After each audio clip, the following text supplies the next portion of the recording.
Ravens open up the year at the Kansas City Chiefs for the banner day. Banner day. That's what I mean. It's motivation. I think for me, it was the matchup that I would have wanted for the Ravens. I was pretty vocal about that on my show for a couple of reasons. One, I mean, this is the healthiest the Ravens are going to be all season, week 1. Yeah. But knock on wood, obviously, barring any preseason or training camp injuries. But I think it's just a motivation factor too, right? The Chiefs are going to have all that pregame celebration, acknowledgement, and everything that goes into that. And so I like it from that aspect. Now, a few of the things that I guess I'm quote unquote worried about, and I know we kind of talked about this before we started the show, but this will be Zach Orr's first time ever being a defensive coordinator at any level. I mean, that's a big test. Andy Reid against the first-time defensive coordinator, that's a challenge. The offensive line is not going to have as much time to gel. So there are, I guess, consistency issues, or, I mean, if you want to just call them gelling issues, where, if you're in week 6 or week 8 or week 10, you'd have more time, right? Especially we saw it. But some of the things that give me confidence is this is no longer year 1 of Tom Munkin's offense. Obviously, it's week 1 of year 2 of Tom Munkin's offense, which can still give you a little bit of feeling out some new personnel. How do they want to use Derrick Henry? Now, I expect them to run the ball more this time. I would hope they run the ball. So. Hope the ball. Well, you didn't even do it in your voice. I hope Soldier Boy. I hope so. I hope so. It's not Soldier Boy. It's Kodak Black, Kevin. Get your rappers right. What is? Oh, Soldier Boy did the. He did the Drake. Word for word, Drake, word for Drake. That's right. Kev, he stole my whole damn flow. even though I'm not on camera, me and Zach had the conversation when you went to get Tim. It's about, because you kind of touched on it, but we talked about it on Locked On.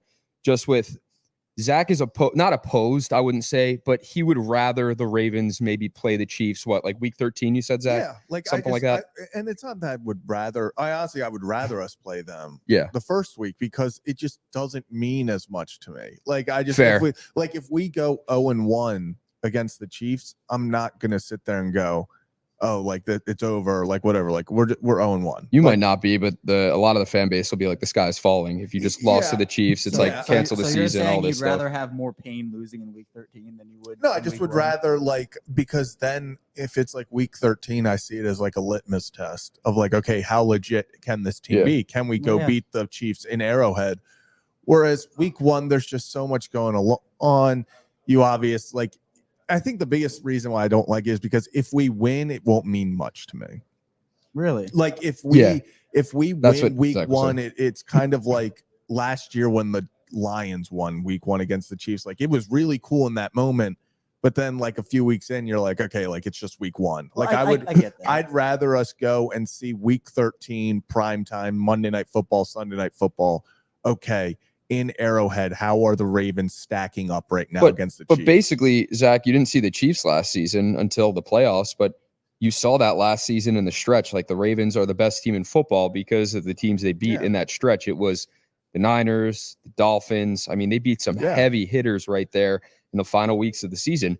But at the end of the day, they didn't get to where they wanted to be, and that was a Super Bowl. So this is what I was kind of bringing up, Kev, with that, with like Zach and I talking about it, is week 1, this game is going to be circled on the calendar for these guys regardless, more than a game maybe against the Chargers, even though that'll be a great storyline with Harbaugh, Greg Roman, and J.K. Dobbins and Gus Edwards. But this is the team that ended your season last year.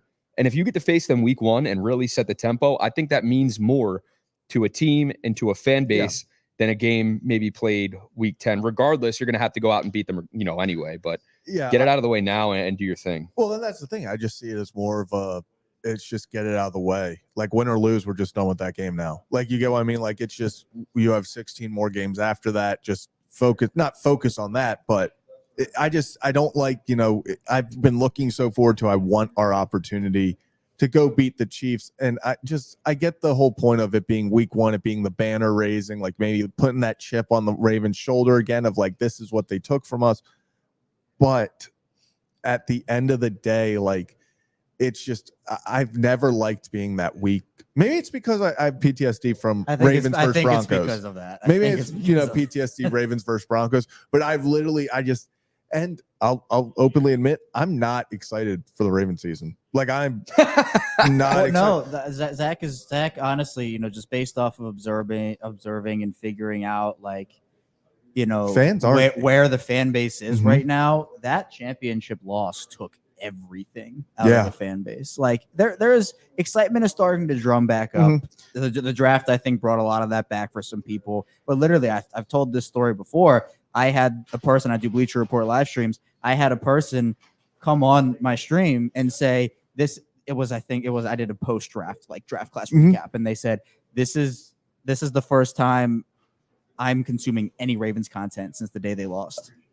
We're in May. And that happened end of January. So I literally had to go through the entire offseason and say, hey, Derrick Henry is now a Raven. Yeah, man. Patrick Queen is a Steeler. So that's kind of crazy. And Jadeveon Clowney, he's here. And so literally I had to outline the entire offseason for him. It just seems like the excitement in the fan base. I mean, I didn't see as many people getting excited for the draft before it started. I think once the draft came, people were like, oh, this is cool. Like, this is fun.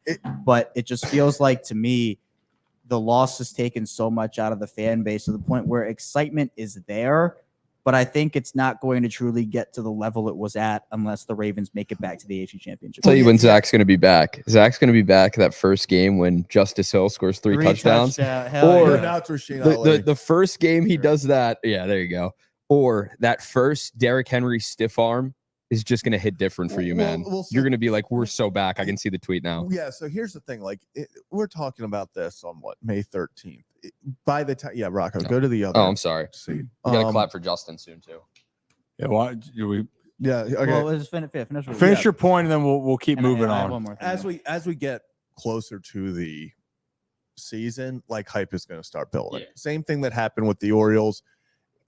But at this moment, I can't, like, I see some people like are super hype about us going to Kansas City to start the year. It's like, okay, this is the perfect thing for us to do. I just, at this moment, it's not something that has changed my feelings about today. Like, I'm not suddenly like, oh yeah, week one, we get a chance to redeem ourselves, because it's not redeeming ourselves. We have to do it in the playoffs. And I think that's the other big thing with the Ravens this season.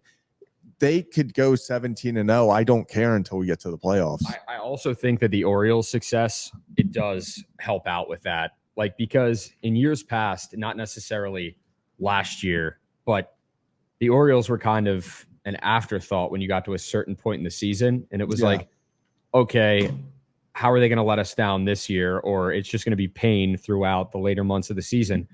But now, this fan base has the Orioles to look forward to as well. And I know there are some fans that value football more than baseball. There are some fans that value baseball more than football. There are some fans that are right down the middle. It's like Ravens, Orioles, let's go with both teams. But I think the success of both teams, it definitely has helped this fan base maybe heal a little bit, because you blink your eyes and oh, wait, baseball season just began. Here's opening day. And the Orioles are killing it right now. But I don't know. I could be just making things up, but I feel like for some fans that could be the case. Well, I also think there are two things. One, I also think with the excitement, or I guess lack of, Zach, what you're talking about with Kansas City, is whenever you have to think about Kansas City, if you're a Ravens fan, and we're playing in week one and we're doing all this and we're gonna go to Arrowhead, what do you have to think of when you think of the Chiefs? Is the championship loss. And when you think of the championship loss, you have to go back and remember all of those, bad memories. And so if it was like Cincinnati in week one prime time, I think everyone would be like, oh yeah, like Ravens owned Cincinnati last season, and like that's a huge rivalry and da-da-da. But that's because of the Ravens stomped Cincinnati twice last year. Whereas Kansas City, it's like, oh, well, now I have to relive the Zay Flowers fumble. Now I have to relive the Lamar interception and all of that stuff too. And here's the reality of it, and we can move on then, because I know you guys have been talking about it, and it's exciting. But here's the thing.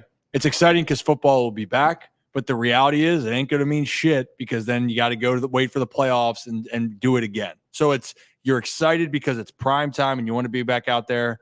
But at the end of the day, this is something where whatever happens in week one, so much is going to change over the course of the next 3 to 4 months. Yeah. And one final point here before we move on is going back to, week one versus week. Is that what you say, Zach, 13 or something along those lines?